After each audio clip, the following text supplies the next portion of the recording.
Bíblia ou acompanha conosco ali o livro do profeta Naum. Naum está na Bíblia, viu, irmãos? Antes de Abacuque, já quase no finalzinho do Velho Testamento. Aleluia, glória a Deus. Naum é um dos profetas menores, né? Bem menores mesmo. Ele só tem, na minha Bíblia tem 2 páginas só. Glória a Jesus. Naum capítulo 1. Diz assim a palavra do Senhor. Peso de Nínive. Livro da visão de Naum, o Elcosita. Versículo 2. O Senhor é um Deus zeloso e que toma vingança. O Senhor toma vingança e é cheio de furor. O Senhor toma vingança contra os seus adversários e guarda a ira contra os seus inimigos. O Senhor é tardio em irar-se, mas grande em força, e ao culpado não tem por inocente. O Senhor tem o seu caminho nas tormentas e na tempestade, e as nuvens são o pó dos seus pés. Ele repreende o mar e o faz secar, esgota todos os rios, desfalece em Bazã e Carmelo, e a flor do Líbano se murcha. Os montes tremem perante ele, e os outeiros se derretem, e a terra se levanta na sua presença, sim, o mundo e todos os que nele habitam. Quem parará diante do seu furor? Quem subsistirá diante do ardor da sua ira? A sua cólera se derramou como fogo, e as rochas foram por ele derribadas. O Senhor é bom, uma fortaleza no dia da angústia, e conhece os que confiam nele. Aleluia. Aleluia. E com uma inundação transbordante acabará de uma vez com seu lugar, e as trevas perseguirão seus inimigos. Que pensais vós contra o Senhor? Ele mesmo vos consumirá de todo. Não se levantará por 2 vezes a angústia, porque ainda que eles se entrelacem com os espinhos e se saturem de vinho como bêbados, serão inteiramente consumidos como a palha seca. De ti sai um que pensa mal contra o Senhor, um conselheiro de Belial. Assim diz o Senhor: por mais seguro que estejam, por mais numerosos que sejam, ainda assim serão exterminados, e ele passará. Eu te afligi, mas não te afligirei mais. Mas agora quebrarei o seu jugo de cima de ti, romperei os teus laços. Contra ti, porém, o Senhor deu ordem que mais ninguém do teu nome seja semeado da casa do teu Deus. Exterminarei as imagens de escultura e da fundição. Ali farei o teu sepulcro, porque és vil. Eis sobre os montes os pés do que traz boas novas, do que anuncia paz. Celebra as tuas festas, ó Judá, cumpre os teus votos, porque o ímpio não tornará mais a passar por ti. Ele é inteiramente exterminado. Aleluia. Tem misericórdia. Deus fale conosco nessa noite por tua graça. Amém? Podeis sentar. Aleluia. Eu li esse capítulo todo. Temos algumas lições para extrair daqui, mas eu quero falar mesmo, irmãos, sobre Jonas. Hoje eu buscava uma palavra da parte de Deus para nós. Trabalhei a tarde toda mexendo com planta, palavra e pensando a forma de Deus trabalhar conosco. Irmãos, não é porque nós somos crentes que as coisas são obrigadas a dar tudo certo para nós. Deus não prometeu isso.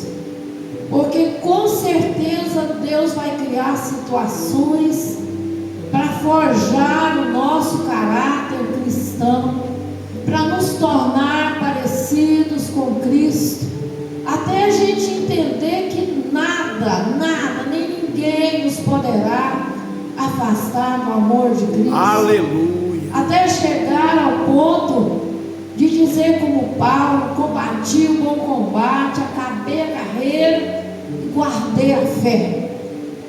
Até abrir mão de tudo, porque, irmãos, a coisa mais difícil na vida de um cristão é ele abrir mão dele mesmo. Porque o maior inimigo nosso não é o diabo é um inimigo vencido.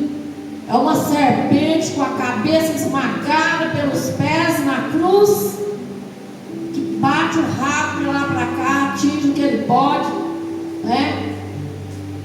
Ele continua tendo poder, tendo autoridade, mas limitada pela cruz de Cristo. Ele só vai aonde Deus deixa, ele só toca aonde Deus permite, porque Deus controla todas as coisas. Aleluia. O mundo jaz no maligno, ele está morto, como o irmão Kleber disse aqui. Há uma situação tão difícil nesse mundo, irmãos, que não tem uma notícia que você se alegre com ela. De repente, somente quando há um crente postando uma vitória na saúde, na área da saúde, alguém contando um testemunho de livramento, aí você se alegra. Mas as notícias são só para trazer tristeza, angústia. Você analisa e pensa: Deus, que mundo nossos netos vão receber de nós? Que igreja nós que estamos aí de meio-dia para tarde, que exemplo nós estamos deixando para os nossos filhos e para os nossos netos?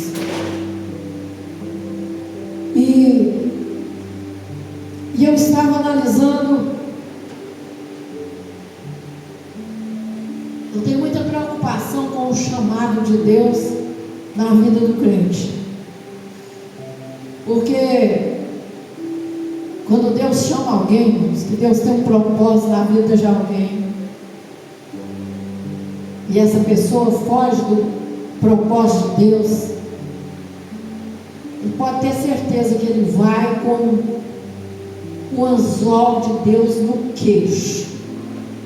Quanto mais ele se debate, mais sofrimento ele causa para ele e para quem está perto. Ah, mas então nós somos obrigados a servir a Deus? Não, não é, irmãos. Mas o chamado de Deus, o propósito de Deus, ele cumpre na vida do camarada que ele chama. Ele capacita, ele chama com amor. Esses dias eu vi alguém dando testemunho que só tem a metade do corpo. E ele disse: eu perdi a outra metade, porque Deus havia falado comigo. E eu zombei daquela profecia. E Deus me levou, e Deus me trouxe pela metade. E hoje ele está pregando o Evangelho do Senhor, faltando metade do corpo. Ah, mas Deus não faz isso. Não é com todo mundo que ele faz isso, não, irmãos. Não é com todo mundo, não. Mas Paulo, ele disse: ai de mim se eu não pregar o Evangelho.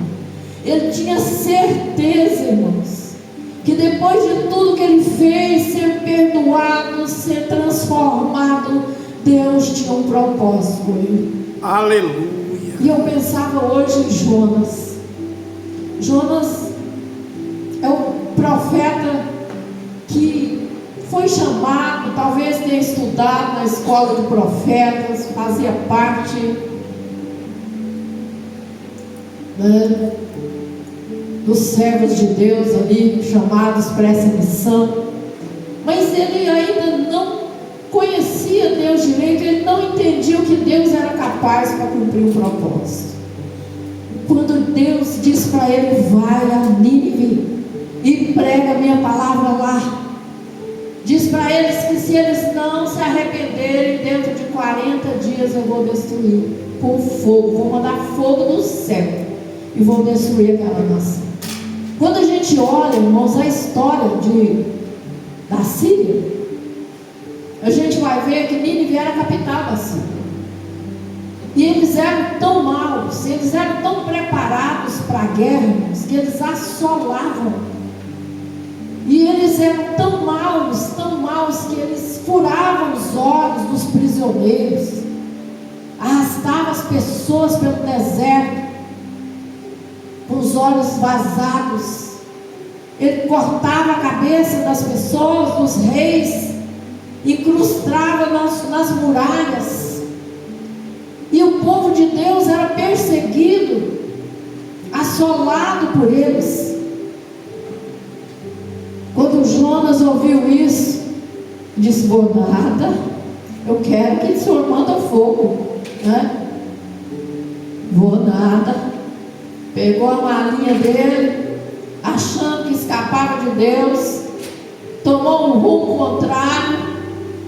A Bíblia diz que ele desceu para Jope, comprou uma passagem, entrou no barco, e lá dentro do barco ele ainda desceu para o porão. Qual era a intenção dele? Não sei. Talvez fugir da presença de Deus. E ele estava tão oprimido que ele dormiu.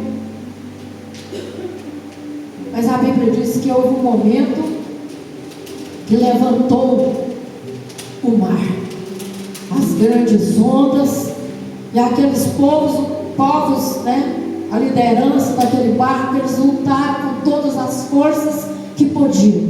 A Bíblia diz que eles clamavam aos seus deuses, pedindo misericórdia, porque eles não conheciam o Deus de Jonas. Ai, mas eu fico pensando a vergonha. Tem crente que é só para passar vergonha, né? Quando ele tenta fugir da presença de Deus, se esconder, e ele vem, alguém vai lá e diz: acorda, dormente. E eles fazem um monte de perguntas para ele: quem é você? Da onde você vem? Para onde você está indo? Quem é o seu Deus? Quem é o seu povo? E ele entendeu, irmãos. Eles estavam clamando aos seus deuses, e ele está dizendo: clame ao seu Deus também. Mas ele sabia que era a mão de Deus sobre o barco. E ele não pulou do barco, porque seria um suicídio. Mas ele disse: o culpado sou eu. Me lancem ao mar, e o mar cessará. E diz a palavra, né? Eu gosto de contar a história para as crianças. Quando eu estou contando lá, eu falo. E eles pegaram Jonas e é 1, é 2, é 3, tchá, joga o camarada lá. E ele vai embora, ele vai para as profundezas. Ele relata que ele ficou cheio de algas marinhas, enrolado, até que Deus preparou quando ele estava provavelmente como morto. A Bíblia fala de um grande peixe. Nós sabemos que a baleia não é um peixe, mas talvez naquela época ninguém imaginava que ela fosse um animal mamífero, né? Não tinha estudo, não tinha conhecimento. Mas no livro a Bíblia tinha razão. Os cientistas dizem que cabe perfeitamente um homem dentro de uma baleia. Não sei que posição ele ficou, mas quando ele foi tragado por aquele peixe, a Bíblia diz que ele se sentiu no inferno. Ele fala que do inferno ele clamou a Deus. E o Senhor, eu acho importante que na hora que Deus manda, não vai não. Aí depois, quando está lá no fundo do poço. Ah, Senhor, se o Senhor me mandar, agora eu vou. Se o Senhor me mandar, então agora eu irei, Senhor. E capítulo 2, versículo 2, versículo 1 diz: orou Jonas ao Senhor seu Deus das entranhas do peixe, e disse: na minha angústia clamei ao Senhor, e ele me respondeu. Do ventre do inferno gritei, e tu ouviste a minha voz, porque tu me lançaste no profundo, no coração dos mares, e a corrente me cercou. Todas as tuas ondas e as tuas vagas têm passado por cima de mim. Lançado estou de diante dos teus olhos, todavia tornarei a ver o templo da tua santidade. Glória a Deus. Ele disse: eu desci até os fundamentos dos montes, os ferrolhos da terra me cercaram, mas tu livraste a minha vida da perdição. Quando ele se sentia desfalecido, Deus deu uma ordem para aquele peixe, e ele lançou ele na praia, em algum lugar, e ele achou jeito, de se ajeitar e chegar a Nínive e pregar a palavra de Deus.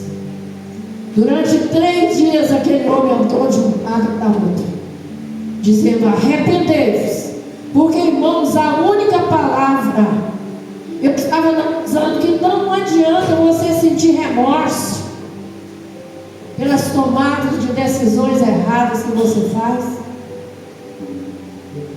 Remorso não vai te levar a nada.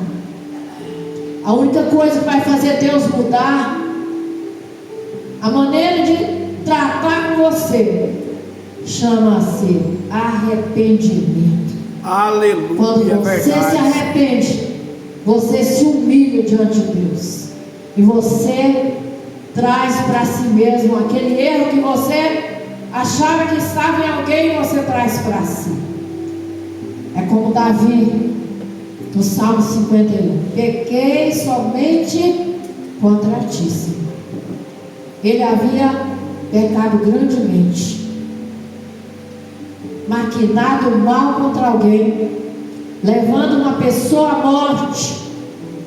Ele não foi morto por Davi com a lança na mão, mas naquela guerra, quem matou Urias foi a ordem que Davi deu. Mas ele se arrependeu, e aquilo que era para a morte, Deus poupou Davi. E nós encontramos que eu quero chegar com os irmãos no tratamento de Deus com Jonas. A Bíblia diz que Jonas pregou os 3 dias, saiu da cidade, subiu a montanha e ficou esperando para ver o que Deus ia fazer. Irmãos, tem crente Jonas dentro da casa de Deus, não porque está negando a pregar a palavra, entregar a mensagem, mas às vezes fica torcendo para a coisa dar errado na vida de alguém. Tem misericórdia, pastor. Às vezes até dentro da igreja. E a Bíblia diz que aquela palavra foi tão poderosa que o rei se arrependeu. Ele fez um decreto, todo mundo jejuou, até a criança que mamava.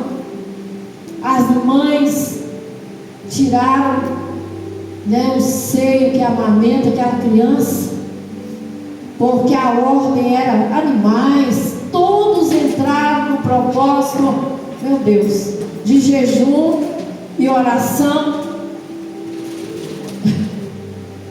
Misericórdia, Senhor.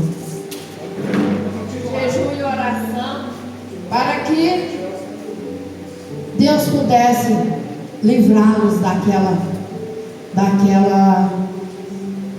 daquele juízo, daquela ira.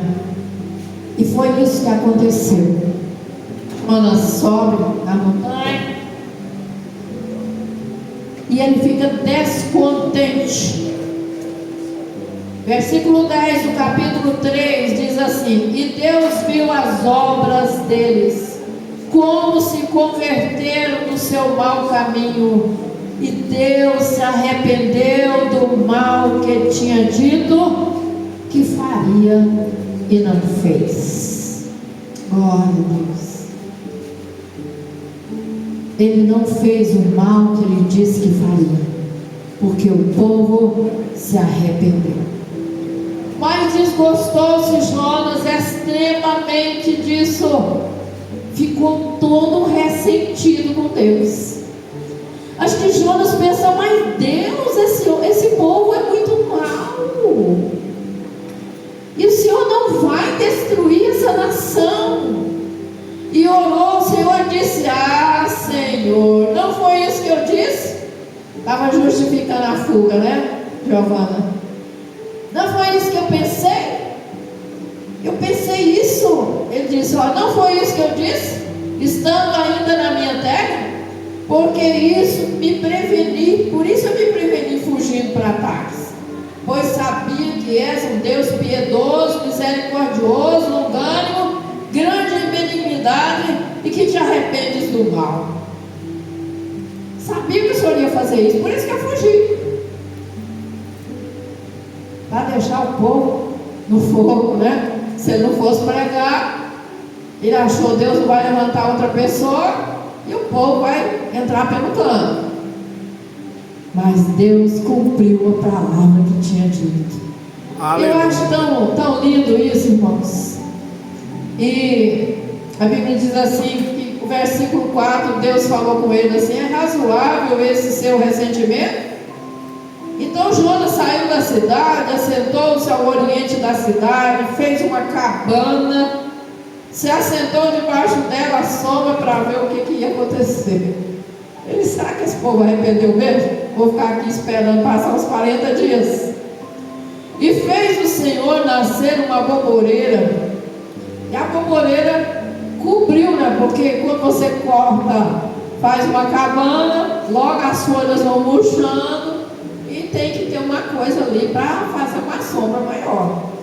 E ele então, e aquela boboreira fez uma sombra sobre a cabeça de Jonas, a fim de livrá-lo do seu enfado, né? Ele estava cansado, sol quente, então aquela sombra vinha refrescar um pouco ali a cabeça quente de Jonas.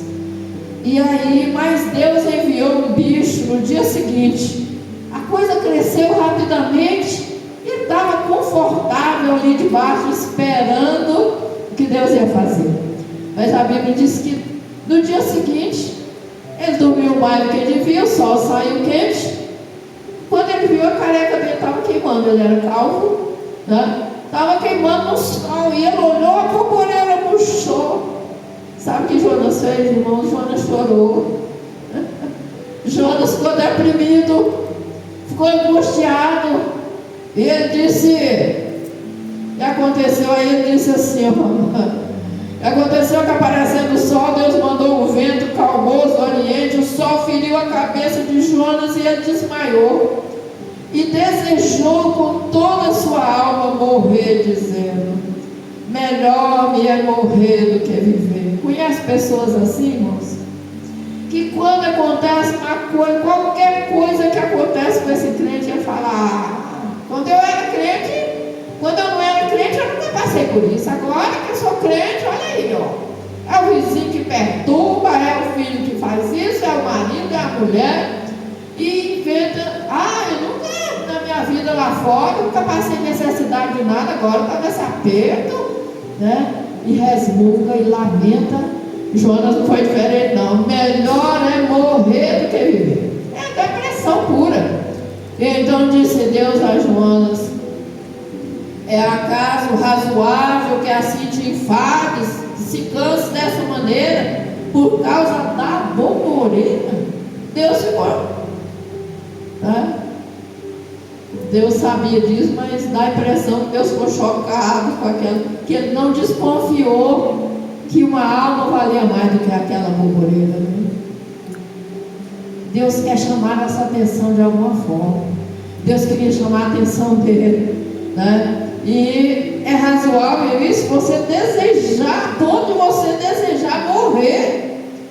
E disse o Senhor: tivesse compaixão de uma boboreira, que nem foi você que plantou, você não cuidou dela, você não cansou com nada para fazer essa boboreira chegar ao ponto que ela chegou, e você teve compaixão dessa boboreira e não teve compaixão da cidade de Nínive, e não queria que eu tivesse compaixão da cidade de Nínive, em que são mais de 120 mil homens. Quando conta homem, não conta mulher não, irmãos. Era 120 mil homens, fora as mulheres e as crianças, né? E que não sabem discernir entre a sua mão direita e a sua mão esquerda, e também muitos animais. A mensagem conclui dessa maneira: como é que você pode ter tanto amor por um pé de abóbora?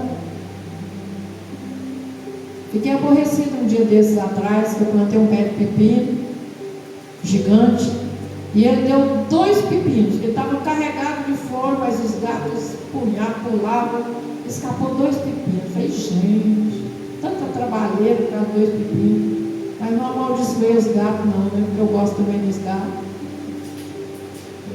Agora olha que situação, um profeta de Deus, irmãos, sem nenhuma misericórdia.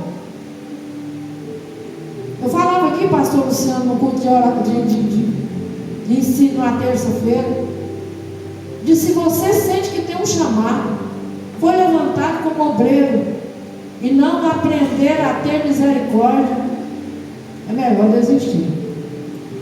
Porque um pastor, um líder sem misericórdia, não está no programa de Deus, não. Você pode ser firme, você pode falar a verdade, mas a misericórdia precisa ter lugar na nossa vida. Aleluia, é verdade. Porque é bem-aventurados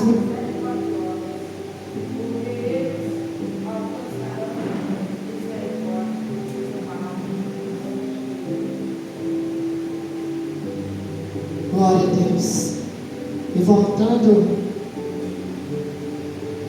para a história de Nínive, a Bíblia diz que enquanto teve irmãos, daqueles que participaram daquele jejum, aquela geração, Deus não destruiu Nínive. Mas se nós acompanharmos a história, no ano 612 a.C., ela foi assolada para nunca mais se levantar, foi exterminada. Porque Deus, ele não volta atrás da sua palavra. Aleluia. Enquanto teve ele poupou Nínive. Mas veio a nova geração e continuou fazendo maldades. E então Deus levanta o rei babilônico, o Medo Persa, fizeram um conjunto lá e destruíram Nínive. Hoje esse local está no Iraque, né? É o Iraque. Ainda tem muralhas, pedaços de muralha no tempo de Nínive, mas assolado por Deus. Irmãos, há uma ira determinada por Deus para um tempo final.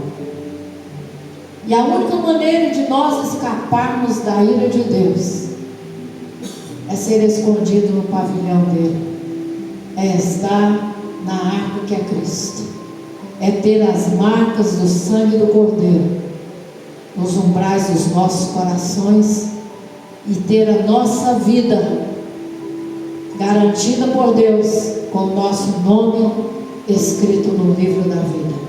Aleluia. Não vamos nos afastarmos, não vamos abandonar a nossa fé, mas vamos perseverar, ainda que tudo pareça contrário, ainda que pareça que está tudo dando errado. Continua firme, continue amando o Senhor, continue adorando o Senhor, Porque a única maneira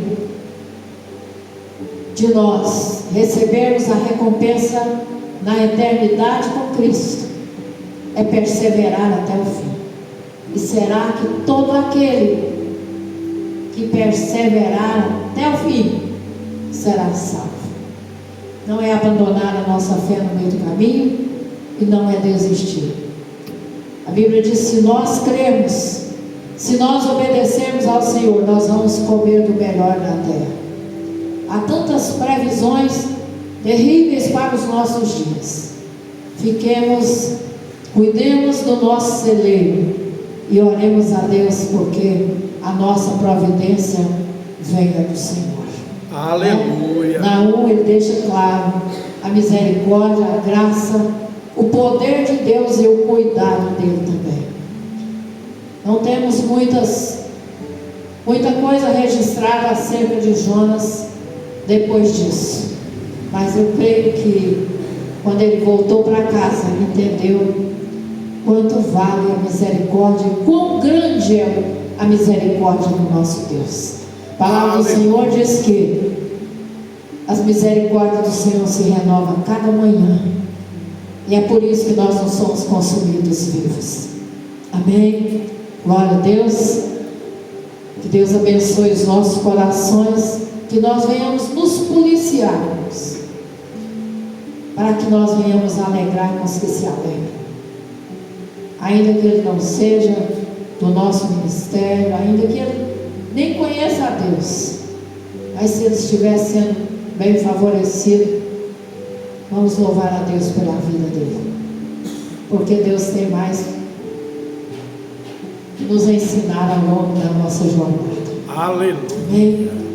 Sábado há um convite para nós estarmos nas mansões. Ainda não é a mansão celestial, não. As mansões lá na igreja Assembleia de Deus, resgatados por Cristo. Isso. Aleluia. Estaremos ali com os nossos irmãos. As irmãs estarão louvando ali, ore por nós. E eu acho que o trabalho lá, sempre quando eu vou, irmãos, não tem só mulher não. Se os irmãos desejarem ir também, para levar as mulheres, estejam lá conosco. Amém? Glória a Deus. Vamos nos esforçar para ir. Terça-feira, culto de ensino. Irmãos, se eu falar no concreto esses dias, tem 5 minutos aí, ali para terminar, eu vou falar com os irmãos.